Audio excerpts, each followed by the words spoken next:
तो एकनाथ शिंदे महाराष्ट्र के नए सीएम और देवेंद्र फडणवीस डेप्यूटी सीएम। राजभवन में आज इन दोनों नेताओं ने शपथ ली। लेकिन बड़ा सवाल यह है कि शिंदे फडणवीस की टीम में और कौन कौन शामिल है, कितने मंत्री बनेंगे और किसे बड़ा और अहम मंत्रालय मिलेगा। वैसे तो ये तस्वीर कैबिनेट विस्तार के साथ ही साफ होगी, मगर उससे पहले आज आप टीवी9 भारतवर्ष पर देखेंगे एकनाथ शिंदे के संभावित मंत्रियों की लिस्ट, जिन्हें बड़ी जिम्मेदारियां सौंपी जा सकती हैं।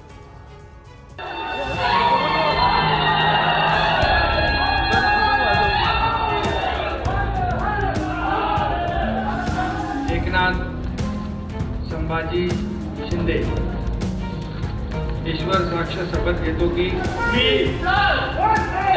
देवेंद्र गंगाधरराव फडणवीस ईश्वर साक्ष शपथ घेतो की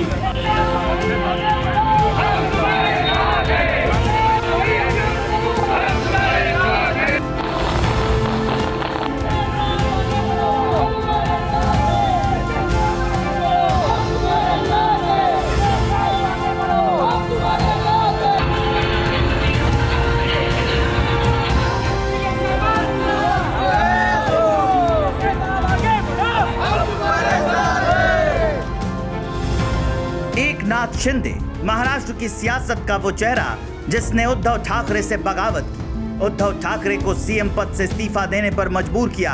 आज वही एकनाथ शिंदे महाराष्ट्र के नए मुख्यमंत्री बने। एकनाथ संभाजी शिंदे ईश्वर साक्ष शपथ घेतो की सबसे बड़ी पार्टी बीजेपी थी। बावजूद इसके महाराष्ट्र के पूर्व सीएम और बीजेपी नेता देवेंद्र फडणवीस ने मुख्यमंत्री पद पर एकनाथ शिंदे को बैठाया। बाला साहेब ठाकरे के शिव सैनिक को सत्ता सौंपी। यकीनन इसका अंदाजा एकनाथ शिंदे को भी नहीं होगा, मगर यही सियासत है, जहां कब कोई सत्ता के शिखर पर पहुंच जाए और कब कोई सत्ता से बेदखल हो जाए। महाराष्ट्र की बागडोर अब एकनाथ शिंदे के हाथ में है, लेकिन अब भी एकनाथ शिंदे की कैबिनेट पर सस्पेंस है। कैबिनेट का बड़ा चेहरा कौन होगा, सबसे अहम मंत्रालय किसे मिलेंगे, शिंदे गुट के मंत्री ज्यादा होंगे या फिर बीजेपी की झोली में सबसे ज्यादा मंत्रालय आएंगे। इन सारे सवालों का जवाब चंद मिनटों बाद आपके सामने होगा। जी हां, टीवी9 भारतवर्ष के पास एकनाथ शिंदे के कैबिनेट से जुड़ी सुपर एक्सक्लूसिव डिटेल है। कौन मंत्री बनेगा, किस पार्टी के पास ज्यादा मंत्रालय होंगे, ये सारी जानकारी टीवी9 भारतवर्ष के पास मौजूद है। टीवी9 भारतवर्ष के टॉप सोर्सेज के मुताबिक महाराष्ट्र की सरकार में 12 कैबिनेट मिनिस्टर बन सकते हैं, जिसमें से बीजेपी और शिंदे गुट के 6 चेहरे शामिल होंगे। सूत्रों के माने महाराष्ट्र में नई सरकार बनाने का रोड मैप करीब करीब तैयार हो चुका है। दावा किया जा रहा है कि 11 जुलाई तक सरकार के विस्तार की सारी प्रक्रिया पूरी कर ली जाएगी, लेकिन उससे पहले विश्वास मत हासिल किया जाएगा। इसके बाद कैबिनेट का विस्तार होगा, विधानसभा के नए अध्यक्ष का चुनाव भी होगा।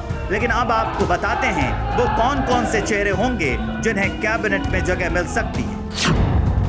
मसलन बीजेपी विधायक गिरीश महाजन को कैबिनेट मंत्री बनाया जा सकता है। बीजेपी के सुधीर मुनगंटीवार भी कैबिनेट मंत्री की रेस में आगे हैं। वहीं बीजेपी के प्रसाद लाड को भी कैबिनेट में जगह मिल सकती है। बीजेपी विधायक मंडा मात्रे भी कैबिनेट मिनिस्टर बन सकते हैं। प्रवीण दरेकर को भी एकनाथ शिंदे की कैबिनेट में जगह मिल सकती है। बीजेपी के आशीष सेलार पर कैबिनेट मिनिस्टर की मुहर लग सकती है। वहीं शिंदे गुट के संदीपन बुमारे को भी कैबिनेट मंत्री बनाया जा सकता है। दीपक केसरकर को भी एकनाथ शिंदे की कैबिनेट में शामिल किया जा सकता है। शिंदे गुट के दादाजी भूसे भी कैबिनेट मंत्री की रेस में आगे चल रहे हैं। बागी विधायक गुलाबराव पाटिल भी कैबिनेट मंत्री बन सकते हैं। शंभूराजे देसाई भी महाराष्ट्र सरकार में कैबिनेट मिनिस्टर बन सकते हैं। वहीं शिंदे गुट के उदय सामंत को भी कैबिनेट मंत्रालय दिया जा सकता है। हालांकि अभी महाराष्ट्र सरकार की तरफ से कैबिनेट की फाइल लिस्ट सामने नहीं आई है, मगर टीवी9 भारतवर्ष के टॉप सोर्सेज के मुताबिक बीजेपी और शिंदे गुट के 12 चेहरे कैबिनेट मंत्री बन सकते हैं। महाराष्ट्र की मौजूदा सरकार के विस्तार के साथ ही